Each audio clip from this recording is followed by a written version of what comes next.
Pierwszy raz o crossoverze Obcego i Predatora dowiedziałem się w momencie, gdy kupiłem pierwszy komiks TM oparty na tym temacie. Przyznam, że koncept był świetny, a uniwersa idealnie do siebie pasowały. Nic dziwnego, że potem wydano również gry korzystające ze znanych marek Obcego i Predatora. O pierwszej grze z crossoverem dowiedziałem się dawno temu z Secret Service'u, gdzie był opisany Aliens vs Predator na Atari Jaguar. Choć dzisiaj wiem, że gra jest dość prymitywna, ze screenów jawiło się jak coś absolutnie fantastycznego, w co, jak wtedy zakładałem, nigdy w życiu nie zagram. Co ciekawe, nie była to pierwsza gra z tymi bohaterami, bo pierwszy był beat'em up na systemy CPS-2, ale wtedy zupełnie nikt o tym nie wiedział, no i była jeszcze też gra na SNES-a. Tutaj mała ciekawostka, wiecie, że na premierę gra na Jaguara z 1994 roku, jak i Aliens vs Predator z 2009 roku na konsolę 7. generacji kosztowały tyle samo,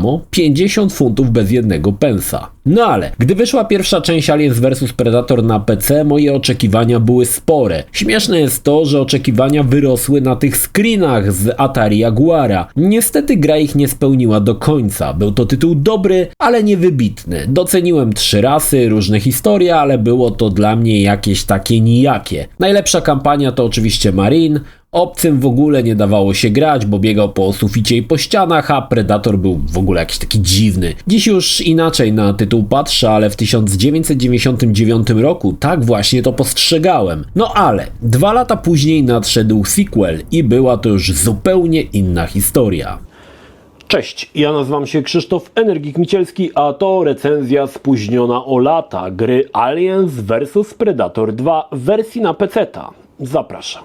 Ciekawy jest fakt, że grę na Atari Jaguar i potem pierwszego Aliens vs Predator na PC robiła ta sama firma, Rebellion. Przy drugiej części licencja przeszła na Monolith Software, co umożliwiło wykorzystanie ich autorskiego silnika Litech Talon. Druga część ponownie przedstawia nam 3 historie: Marine, Aliena i Predatora. Ogólnie pomysł był taki, aby historie się zazębiały i tak faktycznie jest, choć w mojej opinii trochę za mało wykorzystano ten motyw. Zdarza się on raz na jakiś czas, ale zdecydowanie za rzadko. Cała historia kręci się wokół planety LV-1201, gdzie przeprowadzone są eksperymenty z ksenomorfami. Zakłóca je Predator, wypuszczając obcych na zewnątrz. Z racji, że kontakt z placówką zostaje przerwany, zostaje wysłany tam oddział Marines, aby zbadać, co się dzieje. Historia mniej więcej już nam mówi, jakie będą fabuły każdej z ras, ale też nie do końca. Marine ponownie ma najlepszą według mnie linię fabularną. Szybko okazuje się, że placówka ma swoje sekrety, walka nie tylko toczy się z obcymi rasami, ale również z pracownikami placówki, którzy chcą zachować swoje sekrety dla siebie. Na domiar złego na planetę przybywają predatorzy, aby polować na obcych i podczas jednego z polowań ludziom udaje się jednego pojmać, co też nie było, jak się domyślacie, zbyt dobrym pomysłem. Bardzo ciekawa jest historia Aliena, bo tym razem Monolith pozwolił nam prześledzić cały okres rozwojowy ksenomorfa i dla wielu ta właśnie kampania jest najbardziej wartościowa z tego powodu. Każdy scenariusz to zupełnie inne podejście do tematu. Podobnie jak poprzednio, każda z ras to niemal osobna gra, nie tylko fabularnie, ale i w podejściu do tematu walki i eksploracji. To wypadło naprawdę świetnie. Marine ma dostęp do kultowych broni znanych z filmów, włącznie z legendarnym Pikachem. Sekcja Marine jest najbardziej zbliżona do klasycznego shootera FPS i jest najbardziej przystępna. Wejście w buty kosmicznego żołnierza da nam też najbardziej straszną kampanię. Nie raz i nie dwa adrenalina podskoczy, jak coś zacznie pikać na radarze lub wyskoczy zza ściany. Jest tutaj też jeden z najfajniejszych trollów w grach wideo, kiedy na początku gry wiesz, że coś jest nie tak, idziesz ciemnym korytarzem i nagle z sufitu urywa się kawałek rury, który tylko przypadkowo przypomina obcego. W tamtych latach wśród moich znajomych nie było nikogo, kto by nie wywalił w rurę całego magazynka. Tak, tutaj gra bardzo szybko potrafi wejść nam w czachę. Nie bez powodu granie Marine to dużo ciasnych, ciemnych korytarzy rozświetlanych podręczną latareczką.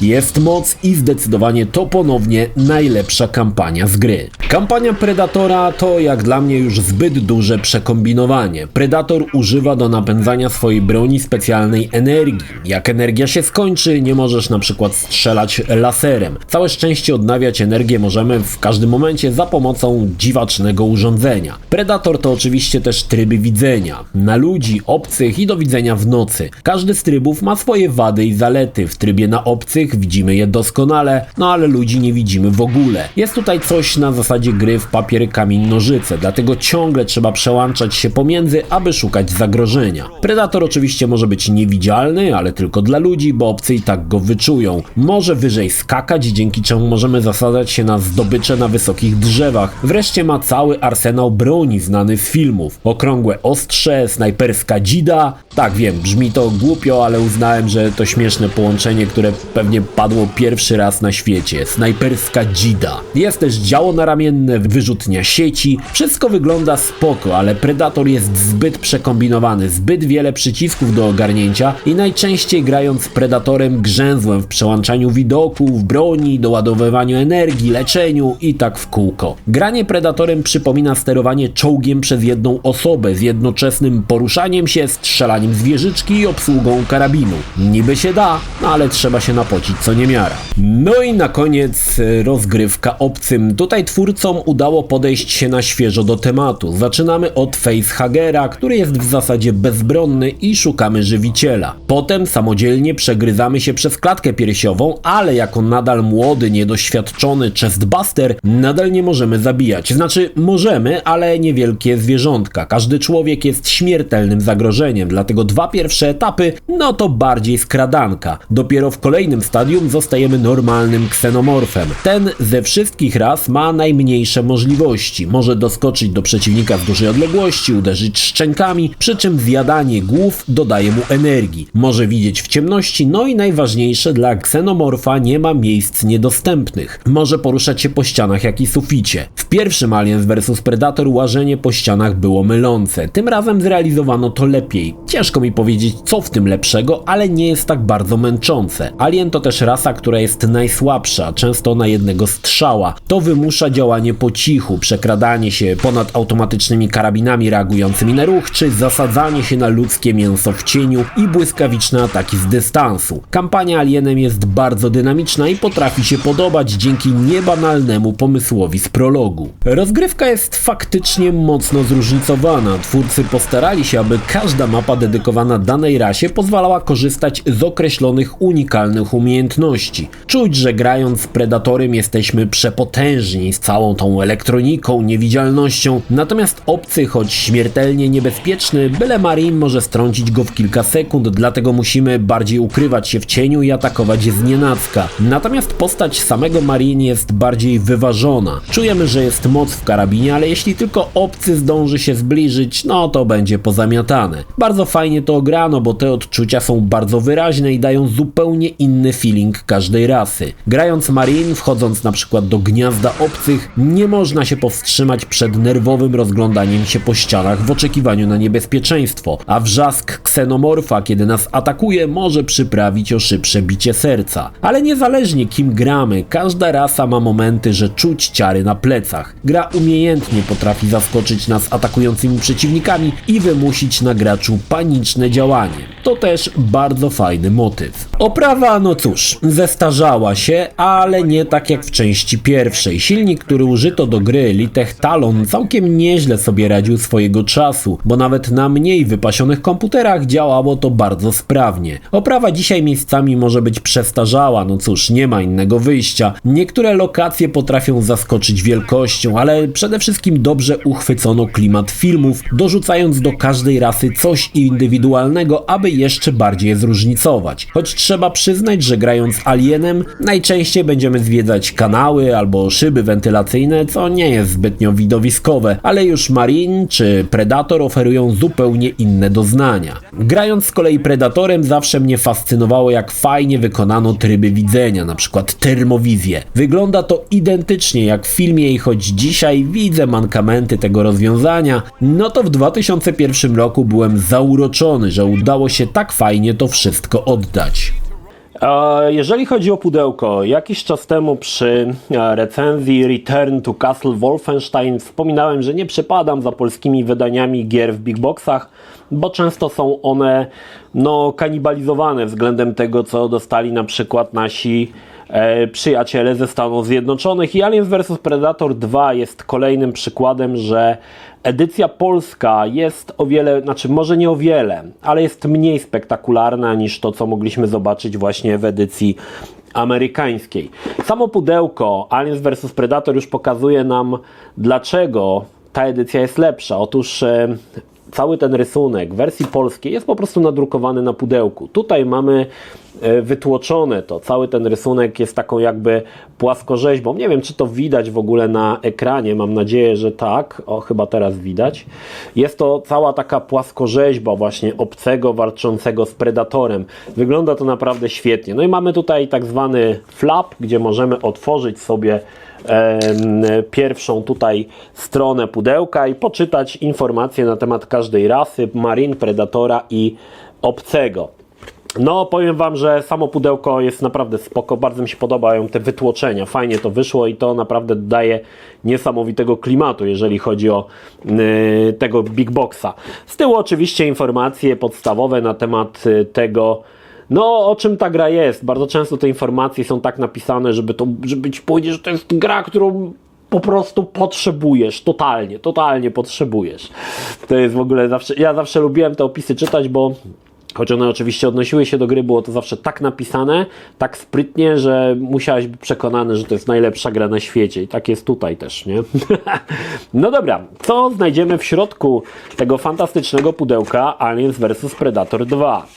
W środku znajdziemy, ja sobie może najpierw to wyjmę, bo nie ma tego dużo. Znajdziemy manual. Nie wiem, czy w edycji polskiej był podobny manual jak tu, ale zakładam, że tak.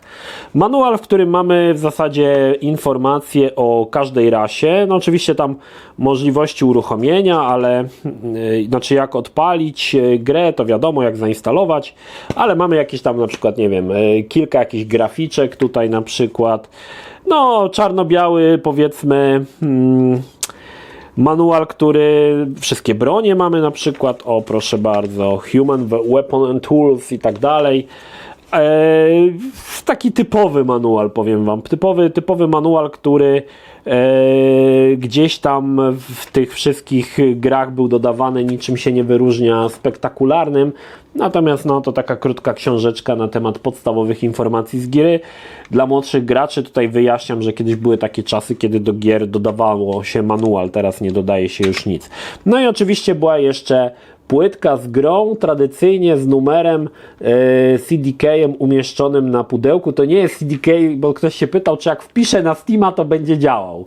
No nie, nie będzie działał. To jest, słuchajcie, też ciekawe, że dzisiaj ludzie, młodsi gracze już nie wiedzą, jak to onegdaj bywało. Otóż wyjaśniam, że ten CDK służy tylko do tego, żeby grę zainstalować. Podczas instalacji gry, która jest na płycie, aż mi głupio, że muszę o tym mówić, która jest na płycie, instalator się pyta, podaj klucz, który znajduje się na pudełku. I wtedy ten kluczyk sobie wpisywałeś i mogłeś grę zainstalować. To nie ma nic wspólnego ze Steamem. Steam wtedy chyba nawet jeszcze nie istniał. W każdym razie gra na 2 płytkach i w zasadzie jeśli chodzi o to, co w pudełku się znajdowało, to wszystko. Pudełko, manual i gra. I w zasadzie to wszystko. To były w ogóle też czasy, kiedy powoli big boxy zaczynały odchodzić trochę do lamusa. Widać było to też w tym, że w tych pudełkach bardzo często coraz mniej rzeczy się znajdowało. Było też widać po tym, że często gry, które wychodziły w big boxie, miały na przykład manual nagrany na płycie w formie tam PDF-a, czy wtedy jeszcze plików może HTML, bo też takie manuale były. I widać tutaj to, że już te big boxy trochę traciły rację bytu, tak, bo jeszcze wcześniej, kilka lat wcześniej, kiedy wychodziła gra w Big Boxie, tutaj dobrym przykładem jest chociażby gry od Microprose, no to w każdym Big Boxie znajdowałeś grubą książkę. Pamiętam w jakimś symulatorze lotniczym od Microprose oddawali książkę, z której mogłeś się w zasadzie samodzielnie nauczyć latać samolotem, bo tam było wszystko opisane, tak jak podręcznik dla młodych pilotów kamikadze. No, w każdym razie to wtedy były takie czasy, że się dodawało dużo. Dzisiaj już, znaczy w tym 2001 rok to już już był czas, kiedy big boxy powoli odchodziły od używania na rzecz oczywiście keep case'ów, ewentualnie jeszcze mini big boxów, bo też takowe się pojawiały, czyli takie big boxy, ale w mniejszym formacie, nadal, zresztą przy kolejnym odcinku pogadajmy, zobaczycie. No niemniej, pudełko od Aliens vs Predator oceniam bardzo pozytywnie. Nie wiem, czy to jest moje ulubione pudełko, ale uwielbiam tą grafikę w formie właśnie takiej płaskorzeźby. Oczywiście to jest wytłoczone na papierze, wiadomo, ale i tak wygląda to po prostu kozacko i jak to się patrzy, to naprawdę wygląda fajnie.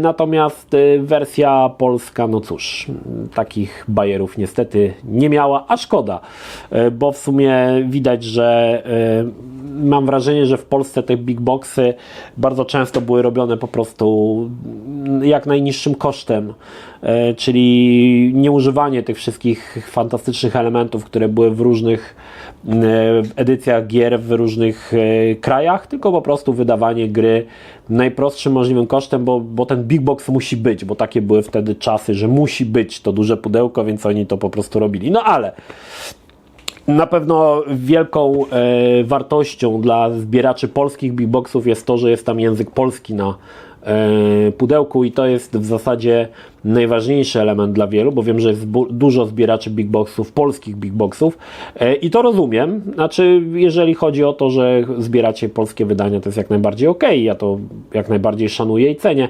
Natomiast jeżeli chodzi o estetykę i wydania, jakość tych wydań, no to zdecydowanie polskie edycje, no nie umywają się do tych amerykańskich, co zresztą widzieliście już kilka razy, myślę, że nawet kilkadziesiąt razy na przeróżnych filmach z serii to było grane. No ale Aliens vs Predator 2, pudełko fajne, no cóż, ale w środku bardzo skromnie. Aliens vs Predator 2 jest uważaną za najlepszą odsłonę serii, choć przyznam, że ja lubię też tą z 2010 roku. Widać, że tutaj tytuł miał na siebie fajny pomysł, oczywiście najbardziej to widać po scenariuszu Aliena, ale i pozostałe mają w sobie to coś. Wbrew pozorom mechanicznie gra aż tak bardzo się nie zestarzała. Rozgrywka jest szybka i przyjemna, a i miejscami potrafi sprawić, że podskoczymy na krześle. Choć miejscami może się wydawać zbyt przekombinowana, na przykład w scenariuszu z Predatorem, to wciąż bardzo dobry tytuł, który gameplayowo przetrzymał próbę czasu. Graficznie to nie ma tutaj niespodzianki, że szału nie będzie, ale nawet tutaj można znaleźć klimatyczne miejscówki. Aliens vs Predator 2 nadal pozostaje jedną z moich ulubionych odsłon, a motyw z rurą przypominającą Aliena pozostanie ze mną chyba już na zawsze. Polecam. Jeśli film Ci się podobał, zachęcam do subskrypcji lub wsparcia mojego kanału na portalu patronite.pl. Film o podobnej tematyce znajdziesz tutaj, natomiast z drugiej strony znajdziesz film wygenerowany przez platformę YouTube. Zachęcam również do odwiedzenia moich social mediów, grupy Energikowcy na Facebooku oraz serwera Discord. Linki jak zwykle w opisie.